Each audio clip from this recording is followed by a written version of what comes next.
لوگوں کی باتوں کی وجہ سے اپنے آپ کو سٹک نہ رکھیں، آگے بڑھیں، اتنا آگے بڑھیں، اتنا آگے بڑھیں کہ آپ کو آپ کا رب مل جائے۔ اور رب کے ملنے کے بعد مسئلے نہیں لگتے، پریشانی نہیں لگتی، آزمائش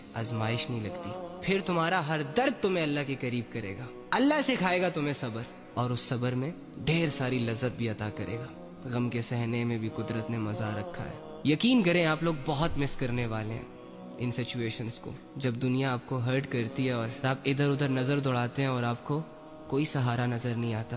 کوئی اپنا نظر نہیں آتا، کوئی سمجھنے والا انسان نظر نہیں آتا۔ ایٹ دی اینڈ آپ اللہ سے خود کو کنیکٹ کر لیتے ہو، سم ٹائم رونا سٹارٹ کر دیتے ہو،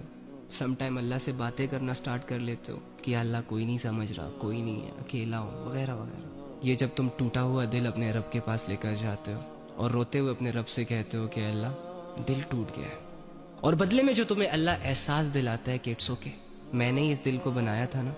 میں ہی اسے جوڑوں گا، ان کیفیتوں کو آپ بہت یاد کرنے والے ہو۔ مرنے کے بعد ہو سکتا ہے اللہ رب العزت آپ کو جنت دے اور آپ ہمیشہ کی عیش و عشرت کے حوالے ہو جاؤ، بٹ اللہ کو بن دیکھے اس کی عبادت کا جو احساس ہے نا، شاید وہ جنت میں نہیں ہے۔ بن دیکھے اپنے رب کے سامنے رونا، بن دیکھے اپنے رب سے اپنے دل کا حال سنانا، یہ احساس بہت یاد آئے گا آپ کو۔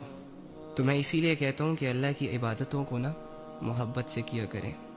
بوجھ سمجھ کے نہ کیا کریں۔ اس دنیا کی تمام ایکٹیویٹیز سے جو سب سے حسین ایکٹیویٹی ہے وہ اللہ کی عبادت ہے، وہ اللہ کا احساس ہے،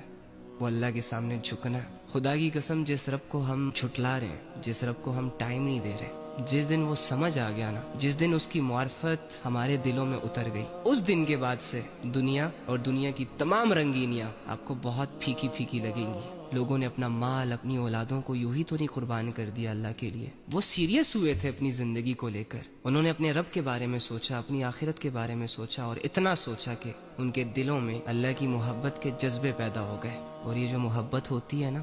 یہ بڑی اندھی ہوتی ہے، اس میں انسان جان کی بازی لگا دیتا ہے۔